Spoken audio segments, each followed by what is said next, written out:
Juan Bobo lived in Puerto Rico. Well, his name was Juan, but he was called Juan Bobo because he was sometimes quite silly. One day, Juan Bobo's mother invited friends for dinner. "I'll make chicken stew," she said to Juan Bobo. She had the chicken and she had the rice, but she didn't have a large enough pot. "Juan Bobo," she said, "go to your grandmother's house and borrow the biggest pot she has. Hurry, so I can make my stew." Juan Bobo loved chicken stew.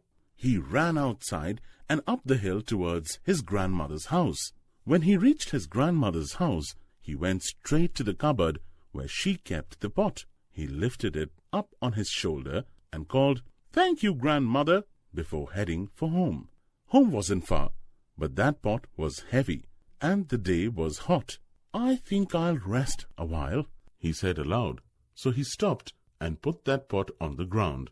Suddenly he noticed those 3 legs. "Hey," he said, "you have 3 legs and I have only 2. Why should I carry you? You lazy pot," he said. "Why don't you walk on your own? Come, we'll race to my house. But since I have just 2 legs and you have 3, I'll take a head start." The pot seemed to be staring back at him.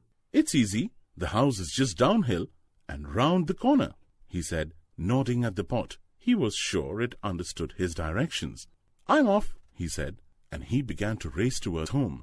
When he reached the cottage, he rushed inside and said to his mother, "Did I get here first?" Juan Bobo's mother looked at her son's sweaty, flushed face and said, "What are you talking about? Where is your grandmother's pot?" "Mother," Juan Bobo said, very seriously, "that pot has 3 strong legs, and I only have 2, so I told the pot I would race it home."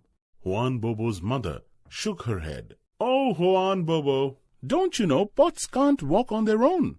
You go back and get that pot right now, or you'll have no stew at all." Juan Bobo ran back up the hill and found the pot right where he had left it. "Lazy pot," he shouted. "Now I'm in trouble with my mother, and I may not have dinner tonight. You have one more chance. Get going down the hill." Naturally, the pot just sat there, staring at poor Juan Bobo, and this made the boy angry. So Juan Bobo kicked the pot. It tipped over on its side and began to roll down the hill. "That's right," Juan Bobo cried, overjoyed that at last the pot was on its way home. And so the pot and Juan Bobo reached home. Juan Bobo was very happy that night as he ate the delicious chicken stew his mother had cooked inside that pot. In the morning, his mother said, "Now, Juan Bobo, take the pot back to your grandmother's house." Juan Bobo looked at the pot and saw that it still had 3 legs, and even though he was full with the delicious chicken stew, he still had only 2 legs. But Juan Bobo's heart was kind, and he knew the pot had worked hard all night cooking that stew. So he picked up the pot and carried it on his shoulder up the hill. But as he walked, he said, "Next time, you'll walk back home on your own, my friend."